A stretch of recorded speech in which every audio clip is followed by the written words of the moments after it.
Welcome to Once Upon a Time, the podcast that starts like every classic story, but what comes next isn't.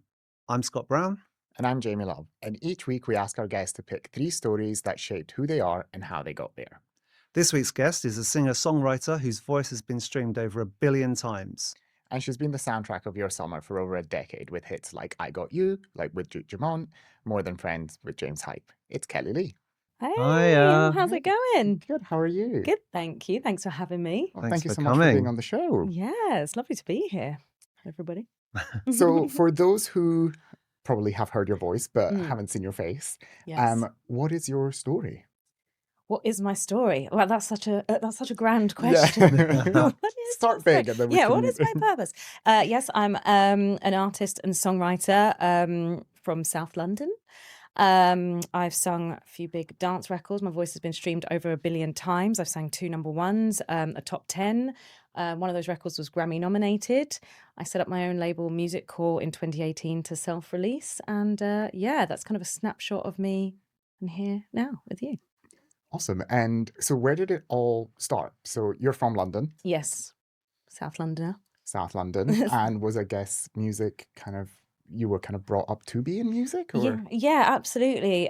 My mum sang. My uncle's a singer as well. My other uncle's a drummer. Like, music was very much in my family. And also growing up working class girl in South London as well, we didn't have a lot of money, so we were very creative.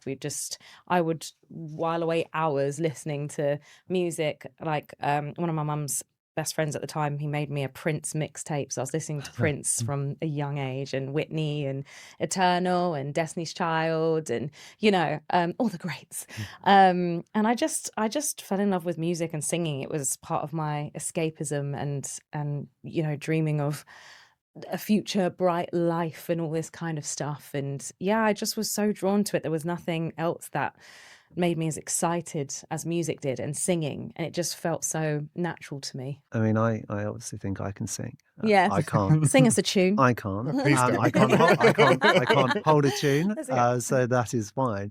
But then how do you know that, like, you know what, this is good? Because I was really interested when we were talking about Mm. talking to you today. I'm like, how do you know that I'm not just good, I'm like really fucking good? That's a great question. Yeah, that was Scott's question, because when we were talking about it, it was like, Yeah. what, based on your story and kind of your upbringing, like why was that the thing of like, I'm going to pursue that and follow this as a career? I think I was connecting something, when I was singing. Obviously, I was a kid, so it wouldn't have been, I don't know, but in my head, I was a baby Whitney. I see But that. yeah, I can see that. But I was really encouraged by my family. But I think, I mean, it's a little bit sad, but I was quite badly bullied growing up. Yeah. But when I would sing, that was something that they couldn't really bully me on. It was like, Okay. oh, actually, you're really good at this. But then did you kind of train in it, study in it? Yeah, I mean, I'm Brit alumni, so the same class of me at school as Leona Lewis, Luke from the Kooks, Katie Melua. We were all in the same class growing up. And Brit was such an incredible place to go because, again, it was like at the time the only free performing arts school. So if you can't afford to go to Sylvia Young or one of the Italia Conte, those were like the big ones when I was growing up.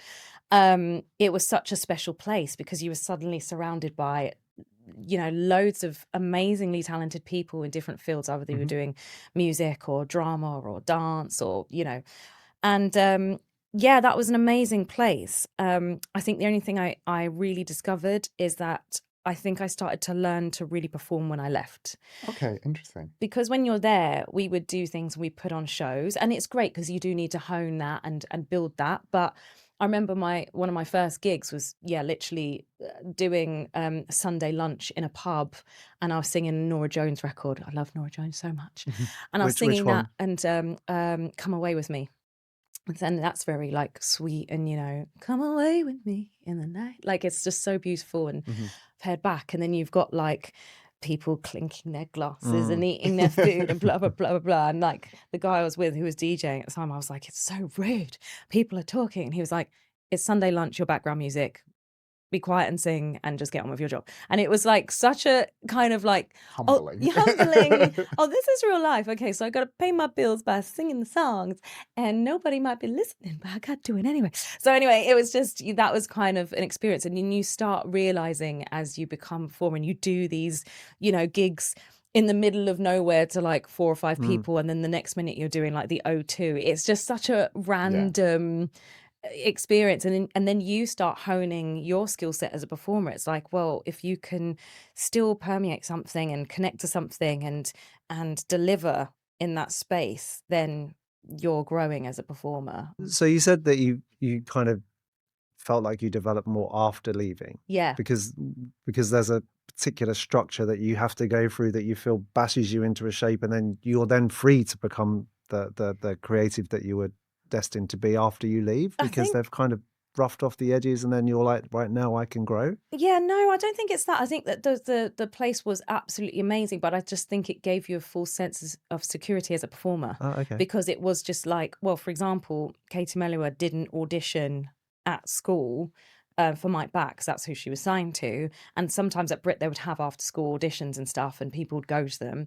So one minute she was in the class and like my mate, and the next minute she was like suddenly like one of the most famous artists in the UK. So I think a lot of us were like, oh, it's that easy. That's what's going to happen to me. Just that's any minute now to stop. Yeah, someone's going to. And actually it was like, oh, that's not how it works. And that's not how the music industry works and stuff. And you know, of like the famous alumni that would come through the college. But yeah, suddenly when you're sort of thrust into real life and you do have to pay your bills, and suddenly learning that like water doesn't actually just come out the tap, you have to pay for it, was like a big shock.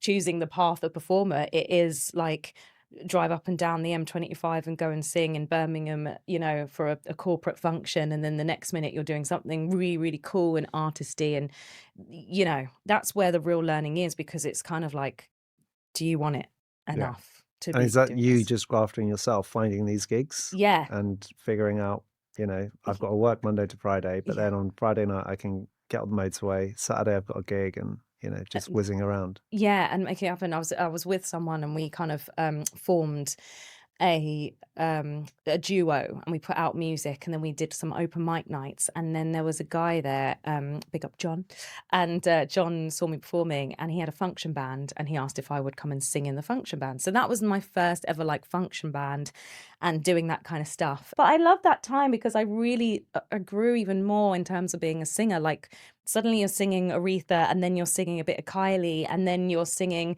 BVs on Kool and the Gang, and then you're doing Rihanna. So it was really great vocal training to be doing that and have fun, and you know, not being able to hear yourself properly on stage or whatever, and probably given a sandwich because no one wanted to feed you. Like, you know, it was interesting stuff. And I think when I think back to some of those times, it's like, no, I really put in the hours for this dream that I had, but I knew this was my dream.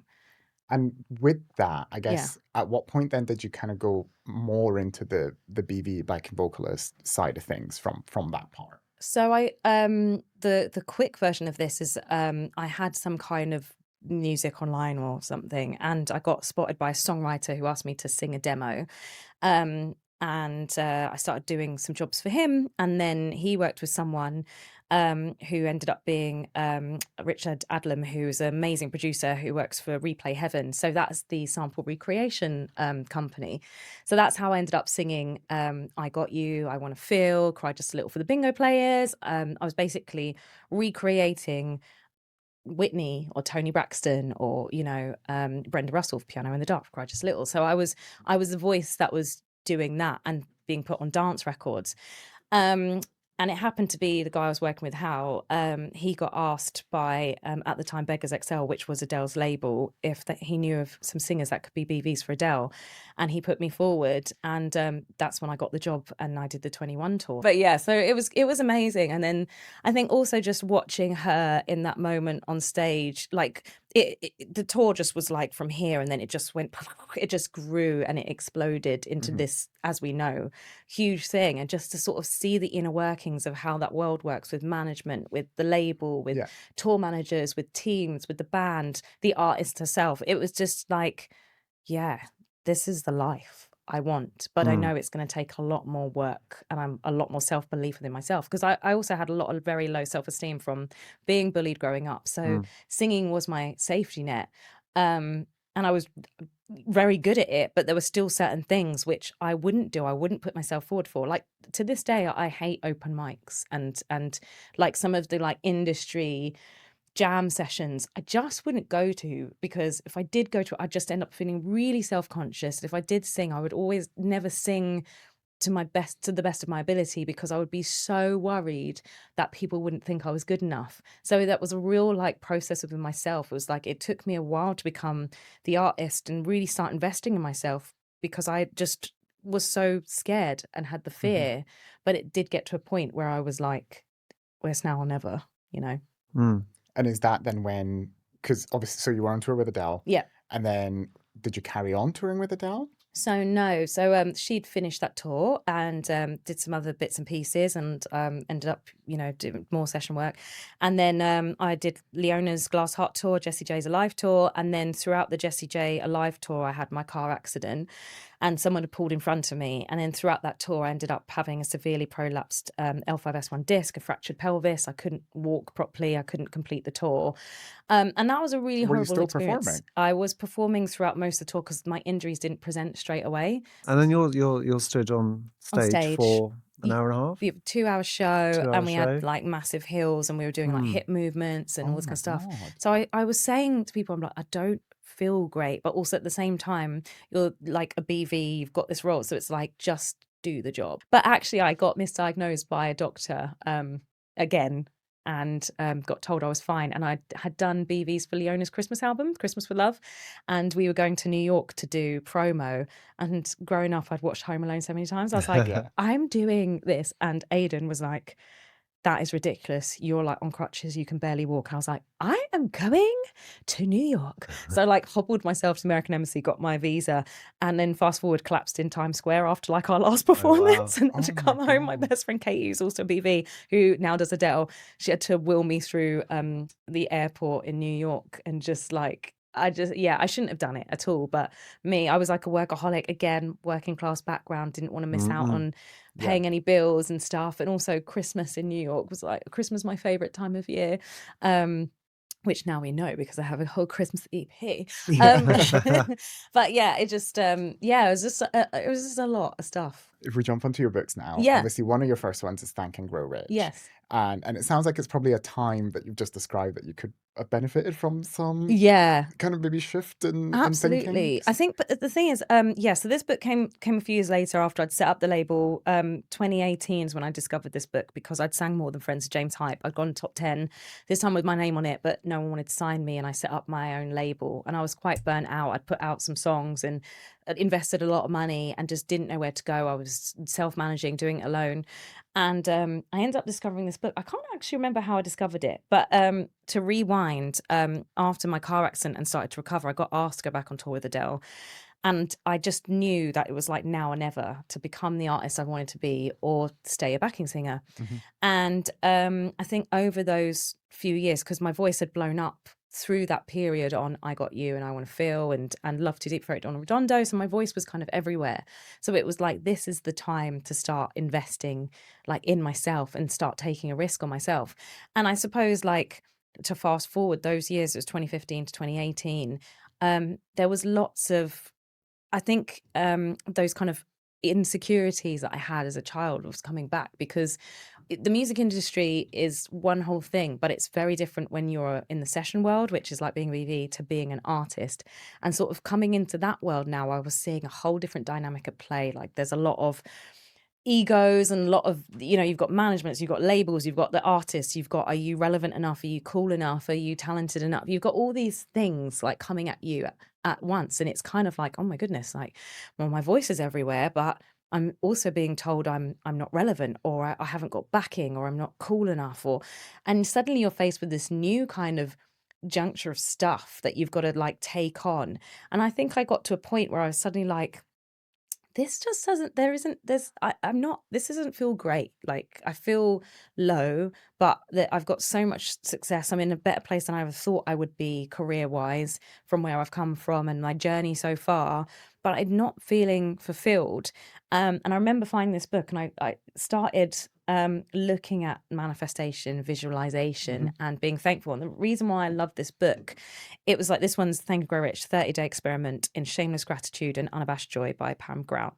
And it literally is about pivoting your perception and starting to raise your vibrational frequency and choosing the path of like thank you and happiness and that kind of thing. So even if you're having a really, really low day, like sometimes I could spiral and be like quite negative thinking, oh, this would be bad or this, and actually starting to go, actually, what's the best that can happen? What's the best that can happen? What's the best that can happen? Power of 3, say it 3 times, change your vibrational frequency, lift yourself up. And this book had these just great little challenges. She calls them party games. And it's like, you know, choose like unabashed joy today. And you just start actually like starting to hone in and focus on the small things as opposed to the big grand, you know, we want certain things, especially being in the music industry as an artist. I want to be selling out massive tours and have global brand deals and all this kind of stuff. And there's all this like big stuff. But then also there's a lot of things, I still want those things, but there's a lot of things I've also achieved in my career. And talking about that kind of addiction of being on stage, sometimes you get to the point where it's so fleeting. You achieve something awesome and you're like, I've done it, I've made it, it's happening. And then the next week you'll have a really quiet week and a rejection or something. And I'd just be so unstable emotionally and energetically from this, you're great, we don't care. You're great, we don't care. And I was like, actually, the purpose of actually living in your life is to actually find and connect with yourself and find your own happiness in the smallest things. And so this really started to help me start shifting my perspective and start on my spiritual journey of actually trying to find my place in this world. Does that then link into, so that's a spiritual journey and you're thankful, then the human design, Yes, which is your second book, my second book. Well, yeah, I've got two, but yes, which is a lot more about understanding yourself. Yes, absolutely. So I think I started to notice that once I started putting these things in practice, it was kind of fun to see that things started to shift. And like maybe like an opportunity would come in that I didn't know about. So for example, 2023, I had hardly any work that year, started off the year in not a great place. And by the end of the year, I had 2 really big drum and bass cuts on Sub Focus album. And I got asked to sing the Eddie Murphy Christmas movie, Candy Cane Lane, and sing the theme record Miracle. Oh, it's so cool, isn't it? Raphael Sadiq. I love it. Yeah, and that came out of the blue. And it was like me just starting to put trust into the universe and just being like, okay, do you know what?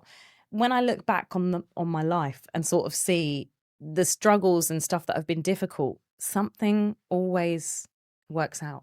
Something always provides, you know, a solution or a new pathway or a new, like a bit of light, even when it's felt really bleak. There's something that comes from it. Like my car accident, if I hadn't had my car accident, I might have been still on tour with Jessie J. I might not have sung those number ones. And then you start shifting your perspective and it's like, thankfully, you know, I'm healed and I'm recovered from that.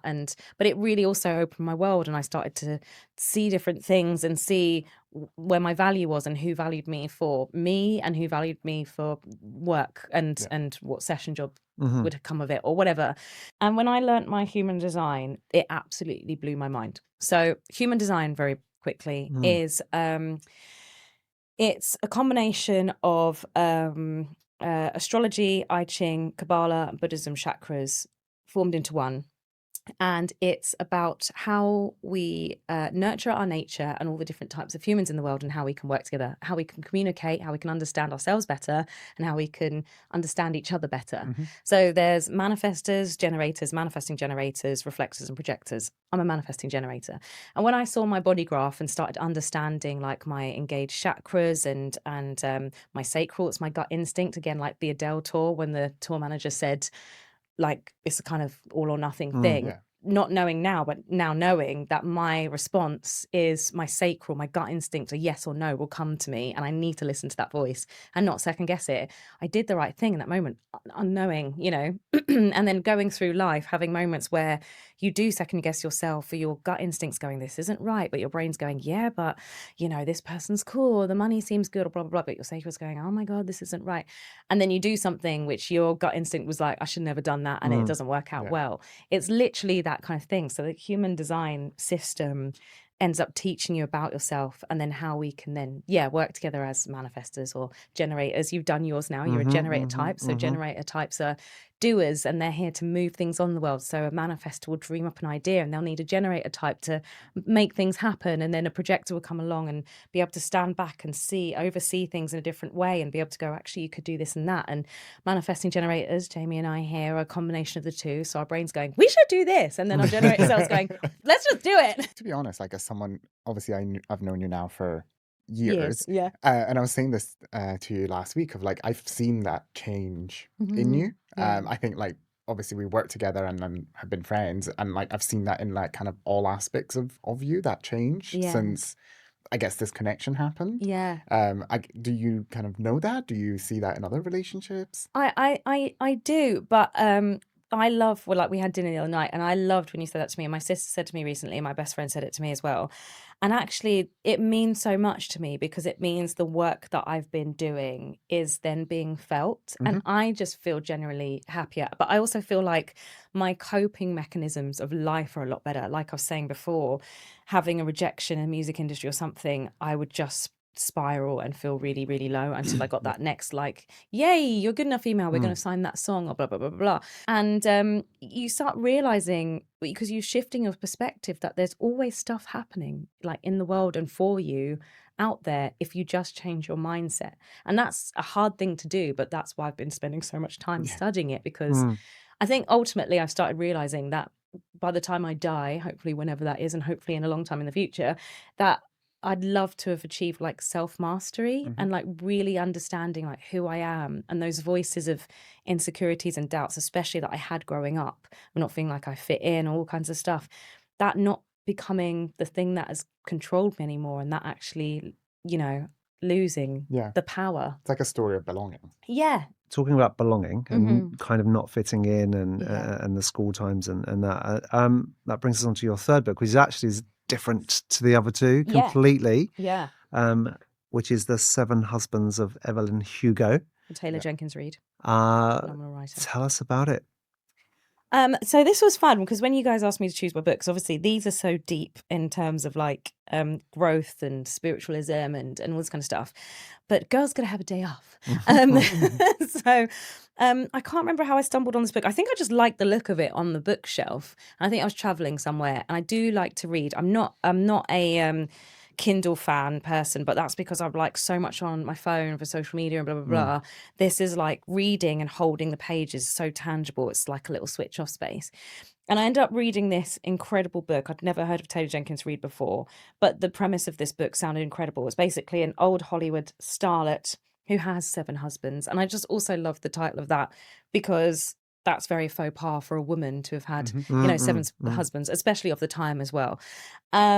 And it was just mind-blowing the way she writes her characters, like the absolute depth of it, and the edges of the female characters, because again, like, women could be seen under certain guise, and also my experience of being a woman in the dance music industry, it's very male dominated, and there's definitely been elements of my career and moments where, you know, you kind of have to choose what battle you're gonna fight, and I'm just very headstrong, but it sometimes felt like if I was a bit more of a submissive female character, sometimes maybe my career would have done better, instead of actually pushing back on things I just disagree with.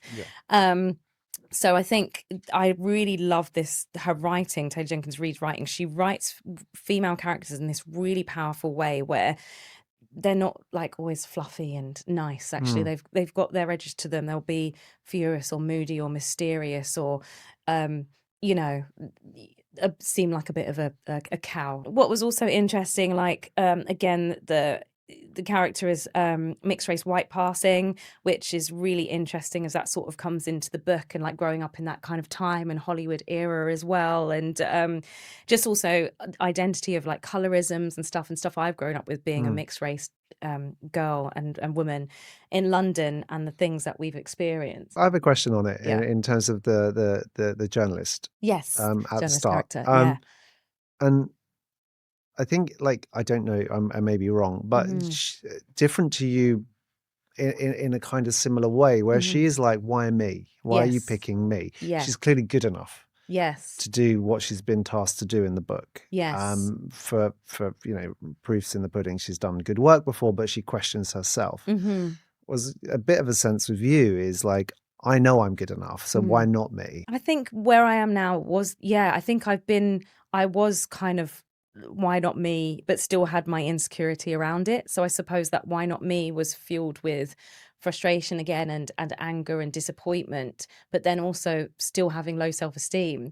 Whereas now I've still got those moments where it's like things could be bigger and things could be better, but I've been learning through this journey to let go of that feeling, because also it doesn't really serve me. Like time will, it will develop as it's meant to develop. If my career is going to go where I want it to go, then wonderful. But I think I'm starting to lose and take away the power of that why not, because it was just causing also me too much pressure, because I've been saying each year as I've got older and blah, blah, blah, it needs to happen this year, it's never going to happen, and blah, blah, blah. And then you realize, like, what was it? Tina Turner got famous at like 41. And then was one of the most incredible artists of the world and shaped music and female performers globally. And I suppose in this book, interesting you said, because you're at the beginning of the book, so I can't spoil stuff. So she's kind of got a, why is it me she's picking? But she also has her own why not me's within her own journey of her journalism. So that was really interesting to relate to. And also those kind of decisions of, do you take a punt on yourself and what your own vision is for your own career, or do you just toe the line and play by the rule book of what other people have decided?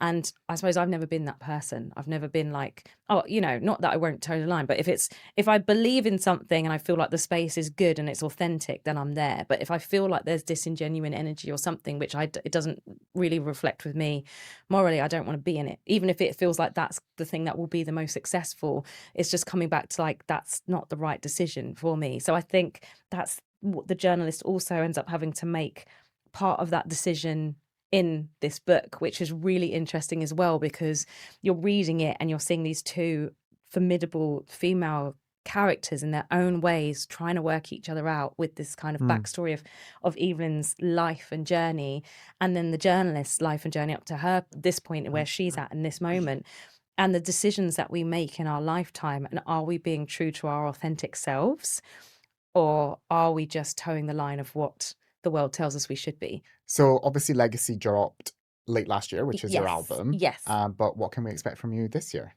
This year, we're going to be bringing out the vinyl of Legacy, which I'm really excited to have the physical of that record. And it was such a journey over the years of that music coming together, and me like chipping away at releasing these records. That's why I wanted to start strong with my debut album being called Legacy, because I wanted to actually go and like, no, this is him. This is me. This is where I am. This is where I'm at. And then the next thing will be a fresh start of, and I wanted to sort of, it was kind of me giving myself that kind of, no, girl, you worked your backside off. And whether, there's going to be a next thing, or are you good enough because you've got more streams or blah, blah, blah. This was like, no, this is Legacy. So the vinyl's coming out for that. And I'm going to be dropping 2 singles this year as well, which are in the works. I don't know, can we say there might be a Pride performance? Well, there will be. There will be. I bloody hope so. Otherwise, I've got some calls to make.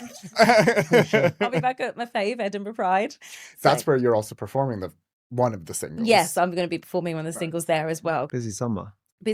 That's all we have time for today. Oh. It is, sadly. And it's been great fun. Thank you so much for It's been having really me. good getting to know you.